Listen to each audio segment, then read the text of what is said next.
Assalamualaikum warahmatullahi wabarakatuh. Di sini kami dari kelompok 4 akan menjelaskan kembali materi tentang dasar-dasar testing. Yang pertama itu saya Naufal Alfi Wibowo, 3 digit terakhir 074,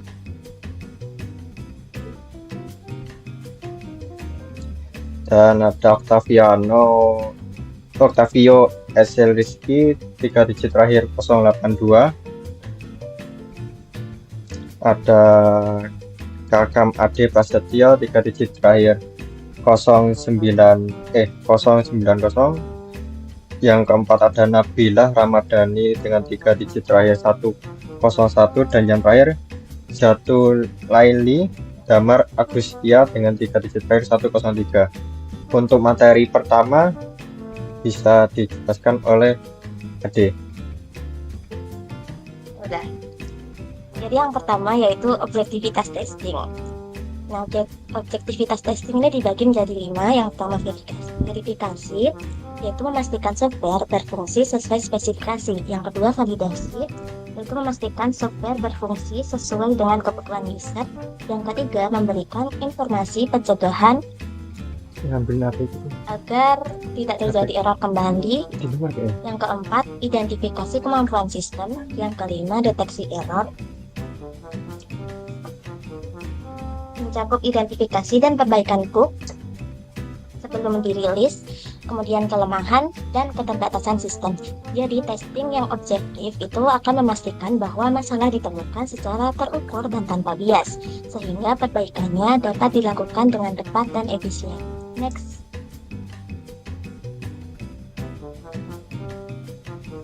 Nah, selanjutnya di sini ada misi tim testing. Misi tim testing yang pertama yaitu membantu meminimalisir kegagalan proyek. Yang kedua, mencari manifestasi masalah suatu sistem atau masalah potensial dan masalah aktual. Yang ketiga, mengeksplorasi, evaluasi, melacak, dan melaporkan kualitas produk. Dan yang terakhir, tester tidak memperbaiki kode karena tester itu bukan programmer, tetapi yang memberikan hasil pengukuran kualitas produk. Next.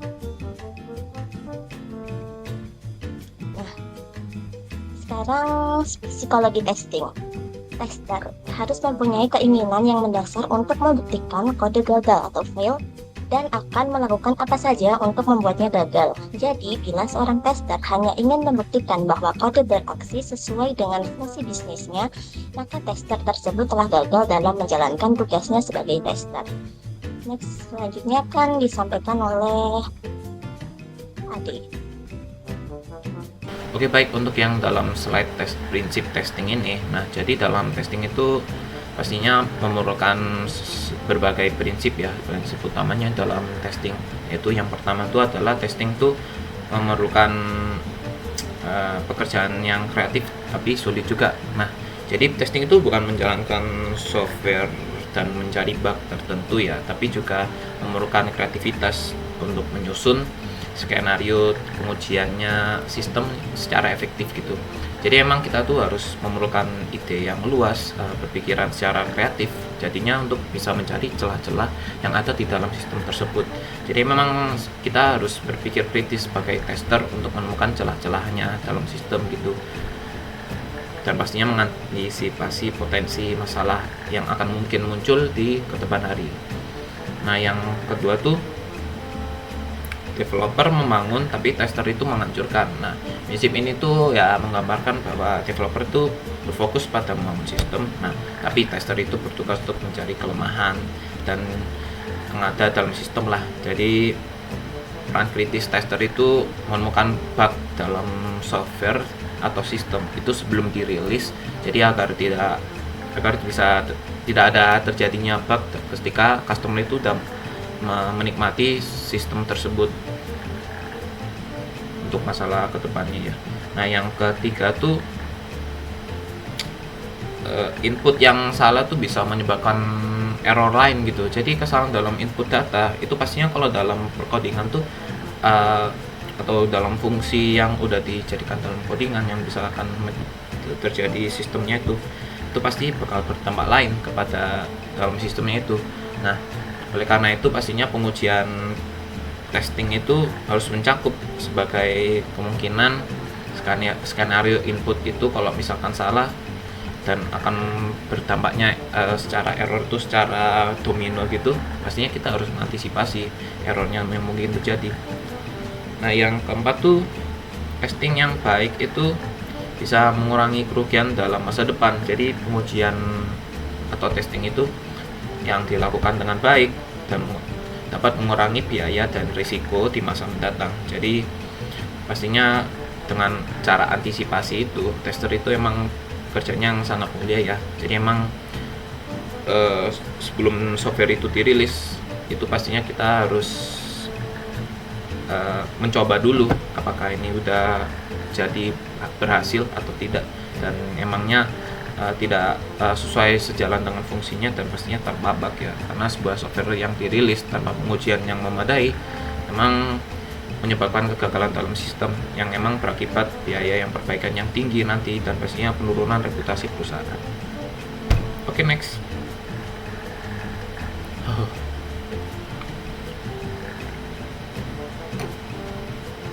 Nah, kalau ini isu seputar testing ya.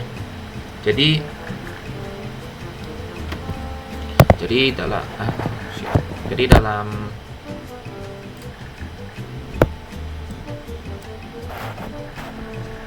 dalam isu seputar testing itu memang banyak sekali isu-isu seperti semakin kompleksitasnya sistem itu pasti seringkali menyebabkan adanya kesalahan yang namanya dalam kode gitu. Jadi emang sistem itu pastinya sering mengandung bug ya, karena semakin rumit dalam pembuatan sistem itu pastinya pasti bakal banyak juga celah-celahnya yang bisa didapatkan karena dalam kesalahan kode atau mungkin secara alur flow-nya gitu, itu pasti bisa.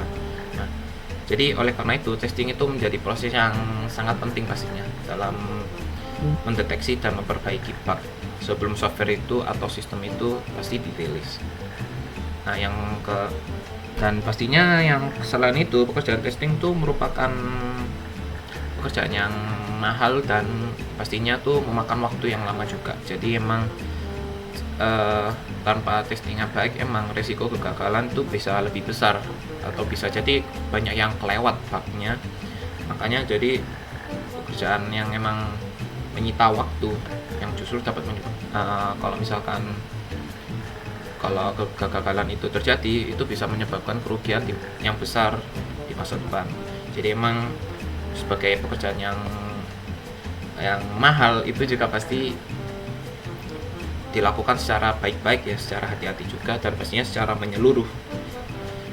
Dan yang ketiga tuh pastinya kurang perhatian cukup dari manajemen tuh juga isu penting dalam pengembangan sistem karena merupakan fokus utama ya. Jadinya emang dalam beberapa organisasi testing itu pasti terkadang tidak mendapatkan perhatian yang cukup dari manajemen. Jadi emang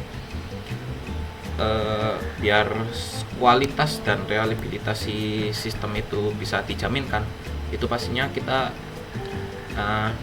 pastinya perlulah perhatian dari manajemen, karena pastinya fokus utamanya dalam pengembangan sistem itu ya emang pengembangan sistem gitu. Padahal testing yang baik itu dapat mencegah masalah besar di kemudian hari jika tidak ada yang fokus gitu. Akhirnya ya kalau misalkan manajer itu acuh tak acuh, emang bakal berdampak juga kepada kita sebagai tester. Nah, mungkin dan terakhir itu semakin berkembangnya teknologi itu semakin menambah tantangan sebagai seorang tester. Jadi emang perkembangan teknologi yang pesat seperti AI atau IoT itu pasti metode testing tuh harus terus beradaptasi karena harus mengikuti alurnya sesuai alur dalam masa depan. Kan pasti kita juga harus beradaptasi bagaimana ntar teknologi kedepannya kan juga fitur-fiturnya pasti beda-beda lagi kan. Nah, jadi harus memperbarui pengetahuan mereka dan menambah kekritisan berpikiran mereka dan lebih harus kreatif lagi. Jadinya harus menyesuaikan banget dengan teknologi yang terbaru di kemudian harinya. Oke, next. Nah, yang di sini tes stabilitas software. Jadi tes stabilitas software itu pastinya mengacu pada sejauh mana sistem itu dapat diuji secara efektif. Nah, berikut faktor-faktornya seperti keandalan operasional atau operability. Software yang stabil itu pastinya software yang stabil dan berjalan dengan baik itu akan lebih mudah untuk diuji. Jika sistem sering mengalami crash atau tidak dijalankan dengan baik, maka proses testing menjadi lebih sulit dan memakan waktu. Nah, yang kedua itu kemampuan observasi atau observability. Semua variabel dan kondisi sistem itu harus diamati dengan jelas. Jadi, jika software itu tidak memberikan informasi yang cukup atas kesalahannya gitu, maka tester akan kesulitan dalam menganalisis bug-nya. Nah, yang ketiga tuh kemampuan kontrol atau controllability. Tester tuh harus memiliki banyak kendali dalam kondisi sistem, termasuk dalam mengatur input, memodifikasi variabel, mengatur kode, menjalankan ulang skenario, mengubah alur, mengetahui celah-celah dalam alur flow-nya gitu. Pasti harus dapat diketahui sebagai seorang controller ini. Jika software sulit dikontrol, ya pengujian juga lebih sulit. Nah, yang keempat itu simplicity. Jadi software yang lebih sederhana pasti lebih mudah diuji pastinya. Jadi lebih sedikit skenario yang perlu diperiksa. Jadi desain sistem yang terlalu kompleks, seperti semakin sistemnya tuh semakin kompleks, itu pastinya juga lebih banyak bug-nya yang akan ditemukan. Karena pastinya semakin kompleks sistem kan semakin banyak sistemnya, semakin banyak kodenya, jadi emang pastinya bakal lebih banyak bugnya juga. Yang kelima tuh stabilitas sistem atau stability. Jadi sistem yang stabil di mana perubahan kode itu tidak sering, itu akan memudahkan proses testing juga. Tapi jika software sering mengalami perubahan besar, maka tester itu harus melakukan pengujian ulang secara terus-terus. Jadi emang dapat memperlambat siklus pengembangan. Emang ya sebagai jobnya tester tuh juga harus sering membuat troubleshooting setiap perubahan itu. Nah, yang terakhir ini adalah kemudahan pemahaman atau understandability. Jadi dokumentasi yang jelas, serta desain sistem yang mudah dipahami pastinya akan membantu tester memahami cara kerja software dan mengembang skenario pengujian yang lebih efektif. Nah, jika dokumentasinya kurang, tester itu pasti sulit memahami bagaimana sistem yang baik dan berfungsi. Seperti itu.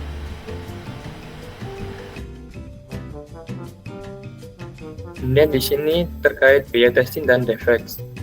Biaya testing yang pertama yaitu pelatihan staff, yaitu memberikan pelatihan kepada staf terkait memahami sebuah program-program untuk mendeteksi kesalahan-kesalahan yang mungkin terjadi.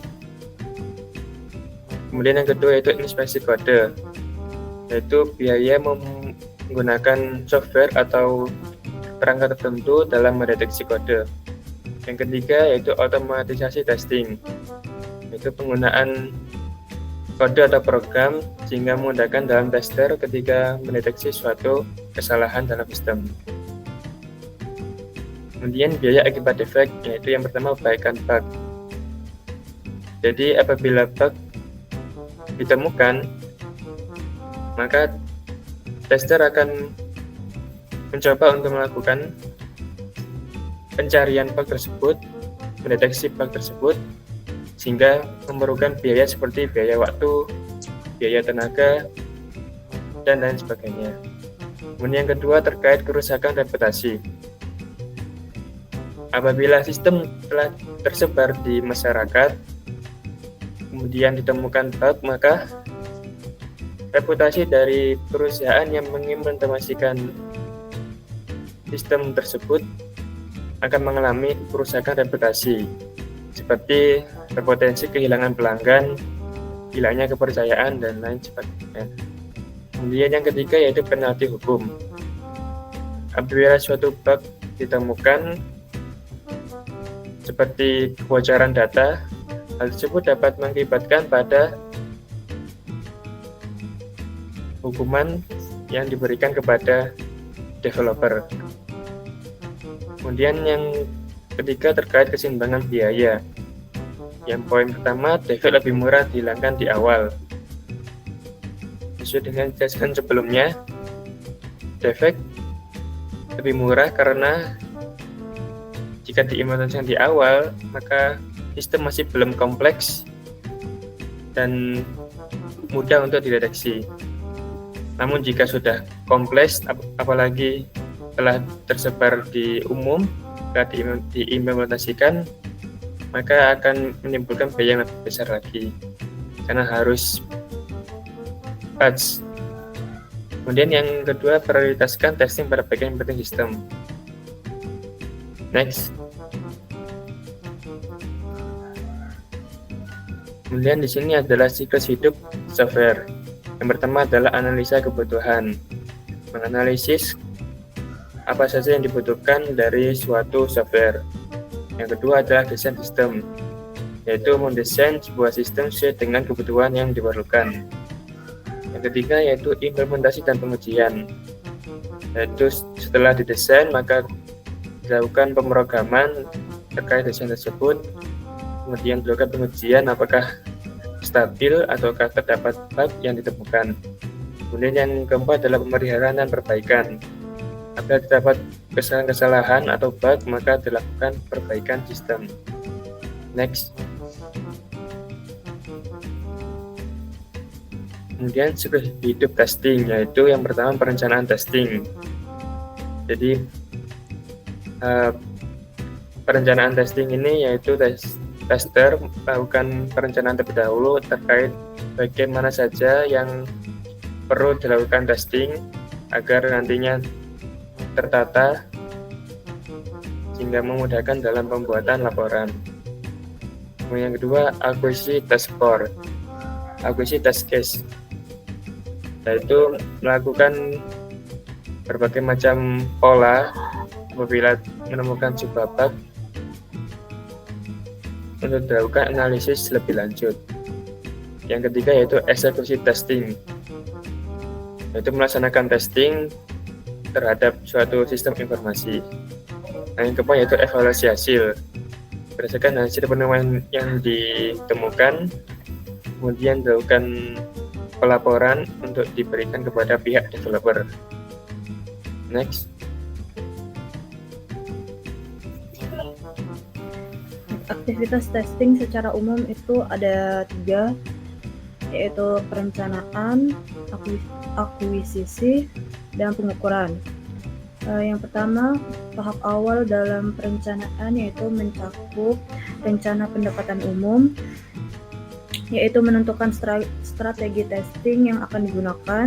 Yang kedua itu menentukan objektivitas testing, yaitu mengidentifikasi tujuan utama dari pengujian seperti menemukan bug atau memastikan sistem sesuai spesifikasi, dan memperjelas rencana umum. Yang kedua, akuisisi. Tahap ini berkaitan dengan pembuatan penerapan tes, yaitu desain tes, merancang skenario atau kasus berdasarkan spesifikasi sistem, dan menerapkan tes, yaitu menjalankan tes sesuai dengan desain yang telah dibuat. Yang terakhir, tahap terakhir yaitu pengukuran yang berfokus pada evaluasi hasil pengujian, yaitu eksekusi tes, yaitu menjalankan kasus uji untuk mengidentifikasi bug atau error. Cek terminasi, mengevaluasi apakah pengujian sudah mencakup semua aspek yang diperlukan atau perlu dilakukan lebih lanjut. Dan yang terakhir, evaluasi hasil, menganalisis hasil pengujian dan menentukan apakah sistem layak digunakan untuk memerlukan perbaikan lebih lanjut.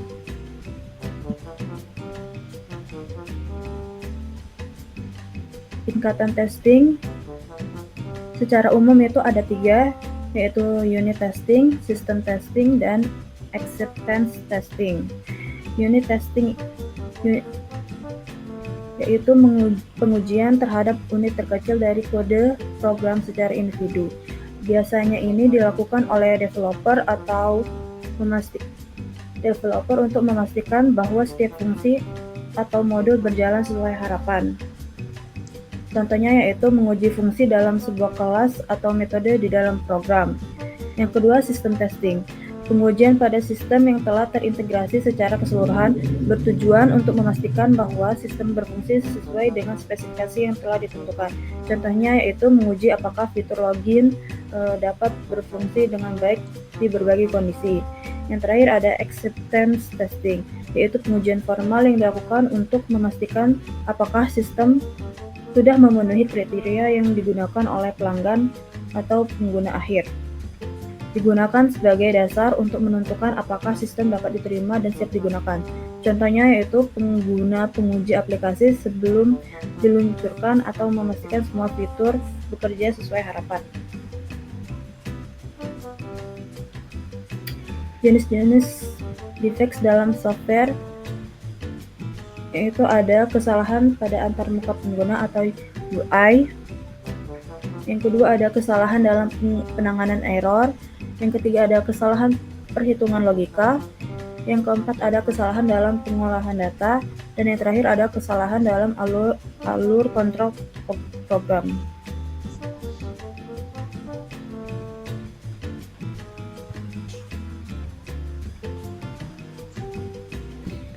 Penyeimbangan biaya testing.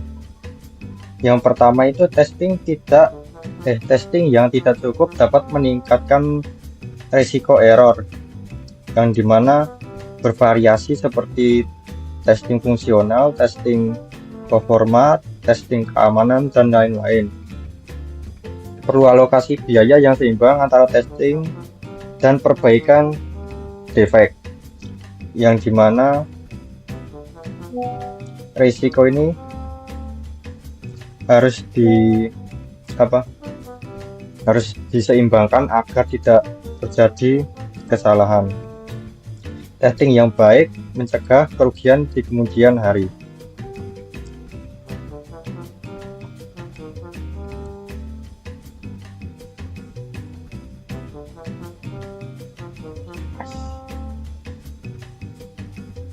Penyeimbangan biaya testing.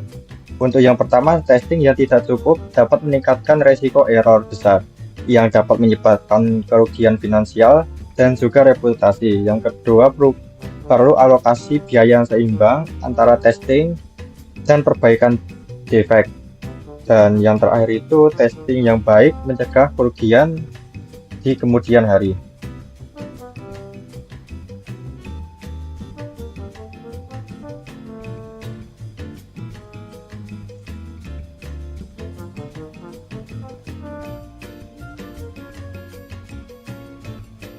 Kesimpulan, untuk yang pertama itu testing adalah elemen krusial dalam pengembangan software, yang dimana testing adalah proses evaluasi software untuk memastikan bahwa software berfungsi dengan benar dan stabil. Testing membantu mengidentifikasi dan memperbaiki error sebelum software diluncurkan, dan tanpa testing yang memadai, software dapat mengalami kegagalan yang dapat menyebabkan kerugian finansial dan juga reputasi. Yang kedua, membantu meningkatkan kualitas dan mengurangi risiko kegagalan, yang dimana testing membantu meningkatkan kualitas software dengan memastikan bahwa software berfungsi dengan benar dan stabil. Testing juga membantu mengurangi risiko kegagalan dengan mengidentifikasi dan juga memperbaiki error sebelum software diluncurkan. Dengan demikian, testing membantu meningkatkan kepercayaan pelanggan dan juga mengurangi risiko kegagalan. Yang ketiga, testing perlu dilakukan secara terstruktur dan juga sistematis, yang mana testing perlu dilakukan secara terstruktur dan sistematis untuk memastikan bahwa testing dilakukan dengan efektif dan juga efisien. Hal ini dapat dilakukan dengan membuat rencana testing, membuat kasus uji, melaksanakan testing, dan melakukan pengujian ulang. Dengan demikian, testing dapat membantu mengidentifikasi dan memperbaiki error sebelum software diluncurkan. Yang terakhir, investasi dalam testing dapat menghemat biaya jangka panjang, yang mana biaya perbaikan dan kehilangan pelanggan. Dengan melakukan testing yang memadai, software dapat berfungsi dengan benar dan stabil, sehingga mengurangi risiko kegagalan dan biaya perbaikan. Selain itu, testing juga dapat membantu meningkatkan kepercayaan pelanggan sehingga mengurangi resiko kehilangan pelanggan. Sekian pengulangan materi dari kelompok kami. Jika ada salah kata mohon dimaafkan. Wassalamualaikum warahmatullahi wabarakatuh.